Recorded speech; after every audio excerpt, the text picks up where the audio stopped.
Oopsie! Hi mga mi! Dadaan muna ulit ako sa inyong mga FYP. Kaway-kaway muna sa camera. Kasama ko nga pala itong si Nana. Isa sa mga kasamahan ko dito, magbantay. Nag-copy nga lang kami at binigyan niya ako ng saging habang kami ay nagkikwentuhan. Itong si Nana ay nagbabantay sa kanyang apo. Hindi nga daw siya makaalis dahil baka nga pumupo itong kanyang apo. Ay nakakahiya nga naman sa picture dahil hindi naman na nila iyon sako. At parehas nga kami ng mindset ni Nana. Kahit pwede na nga akong umalis dyan ay ayaw ko dahil itong si Luan ay baby pa. Kung nung nakaraang vlog ko ay panis ang laway ko sa kakainta, ngayon naman ay tuyo ang laway ko dahil nga sa kahuhunta. Ang karamihan nga sa ating mga nanay ay itong pakikipaghuntahan, pakikipagkwentuhan ng ating pinaka-therapy dahil nga sa mga workload natin, physically, mentally, and emotionally. Parang ito na kasi yung pinakapahinga natin. Kaya naman, marami diyan nagsasabi na tayo daw ay mga marites. Okay lang naman makipagkwentuhan, basta't wag lang buhay ng iba. Wag ka lang maninira ng buhay ng may buhay. At saka pipili ka din ng mga topic na pag-uusapan ninyo. Yung mga kapakipakinabang din sa iyo. Hindi yung punong-puno ng anger, toxic. Kasi kung anong nakakausap mo, maa-attract mo din ito. Sa mga puntungang ayan, kausap ako, huwarang ina. Nakita niya kasi na ako'y nagtitinda-tinda dito sa FB. At sabi niya, nung maliliit nga daw yung anak niya, ay ganito din daw siya. Lahat daw ng pwede niyang itinda, ipinasok na niya para lang mapagtapos ng pag-aaral itong mga anak niya. Ngayon nga daw malakas pa siya, ay siya ang nag-aalaga ng kanyang mga apo. Siya din ang nagpalaki, habang ang mga anak niya ay nasa abroad, namamayagpag sa kanilang mga karir. Grabe. Totoo nga na sa bawat isang successful na tao, may ituloy lang nila ang success na ito. Kung mayroong isang tao na andyan ang nakaagapay sa likod mo, madalas ay hindi nga nila nakikita. Pero may mga ina na handang mag-alaga ng kanilang mga apo para lamang hindi sila mapatigil. Kaya kung ikaw na nanonood nito ay isang working mom at inaalagaan ng mama mo yung anak mo, i-appreciate nyo dahil wala kayo dyan kung wala itong nanay nyo. Ang comment ko na nga lang ay napaka-bless ng kanyang mga anak dahil siya ang nanay niya. Ako lang ba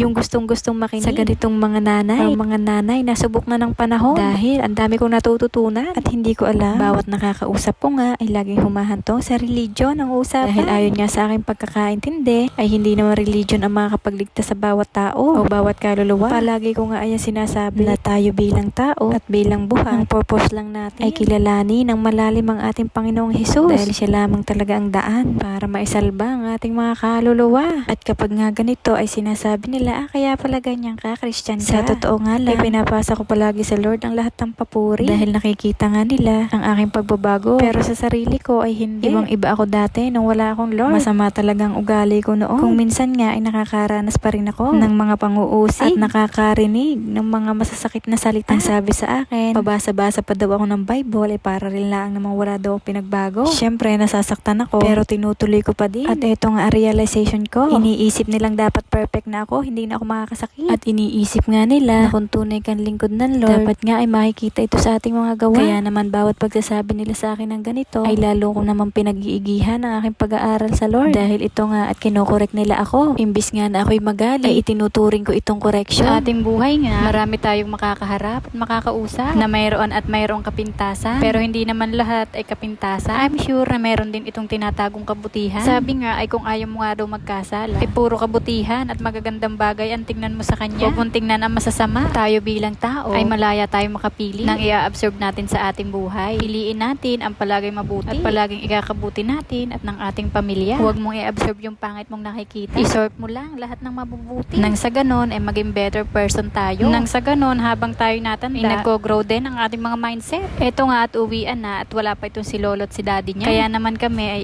eto nga at inaliw-aliw ko siya at pinakain ko muna ng mga tira niya. Siya ako'y magpapaalam na. Kung nakaabot ka dito sa dulong ito ay thank you. Pwede mo namang i-comment kung nasaan ka ngayon para naman malaman natin kung saan na umabot ang ating mga video.